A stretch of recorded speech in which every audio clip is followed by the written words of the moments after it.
UP PCS 2023 का exam जो आपका है उसमें कम से कम 2 प्रश्न या 3 प्रश्न तक उत्तर प्रदेश के बजट से होंगे।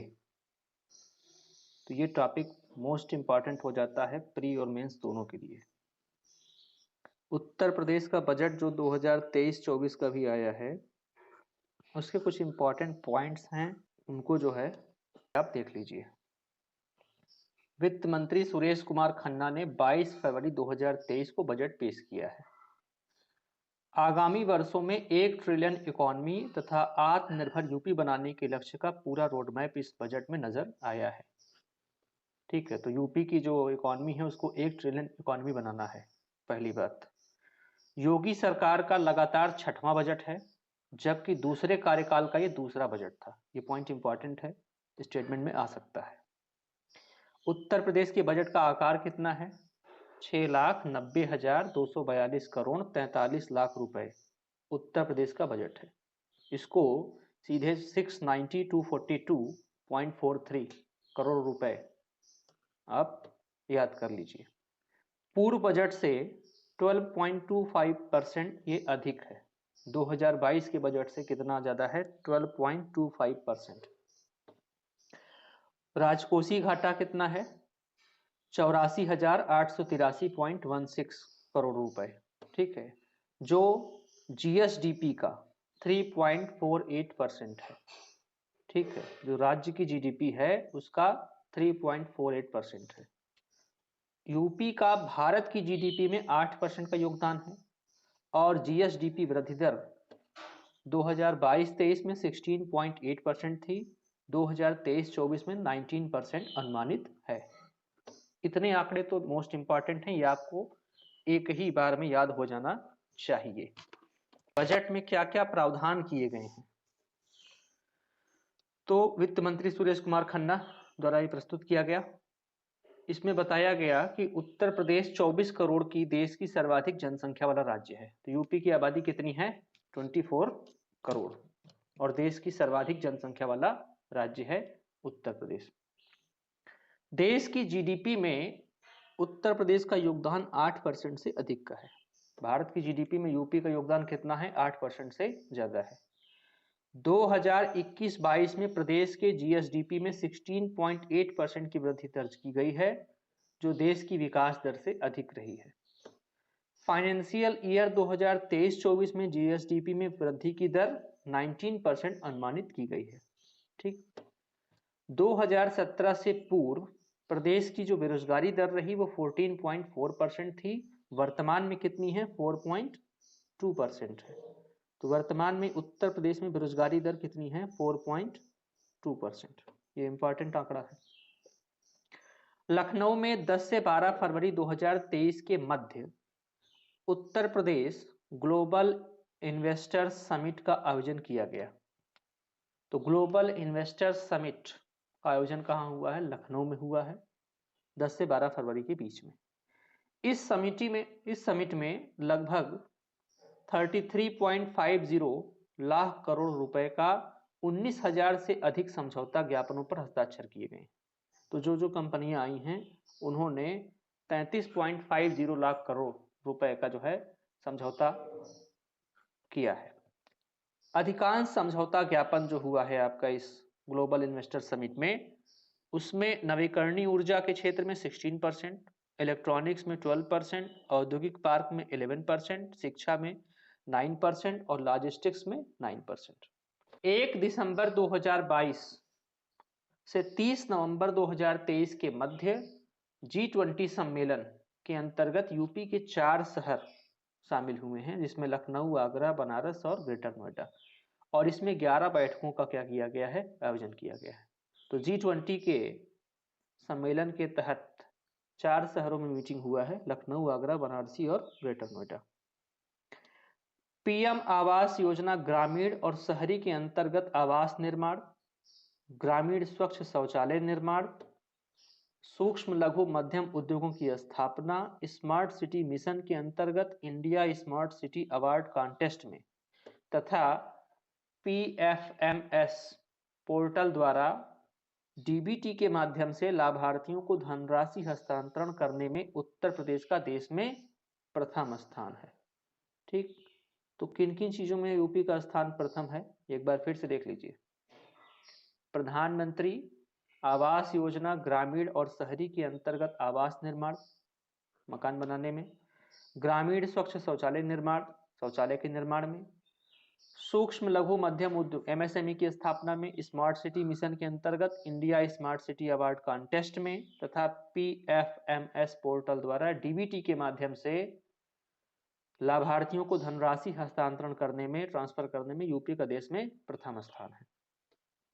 उसके बाद ये बहुत इंपॉर्टेंट पॉइंट है, दुग्ध उत्पादन, गन्ना और चीनी, दूध, गन्ना और चीनी तीनों के उत्पादन में तथा एथेनॉल की आपूर्ति में उत्तर प्रदेश देश में प्रथम स्थान पर है। ठीक, तो दूध, चीनी, गन्ना और एथेनॉल की आपूर्ति में। कृषि निवेशों पर किसानों को देय अनुदान डीबीटी के माध्यम से भुगतान करने वाला देश में यूपी पहला राज्य बना है। तो एग्रीकल्चर इन्वेस्टमेंट में किसानों को जो सब्सिडी दी जा रही है डीबीटी के माध्यम से, उसमें भुगतान करने वाला यूपी देश का पहला राज्य है। कोरोना वैक्सीनेशन के 39.20 करोड़ से अधिक डोज लगाने वाला उत्तर प्रदेश देश में पहला स्थान पर है। तो कोरोना वैक्सीनेशन में यूपी प्रथम स्थान पर।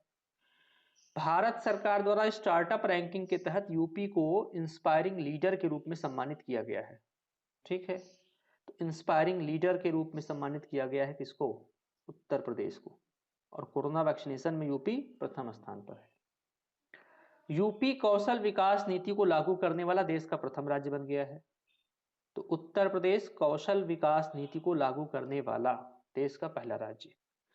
अटल पेंशन योजना के अंतर्गत पंजीकरण करने में उत्तर प्रदेश का देश में प्रथम स्थान है।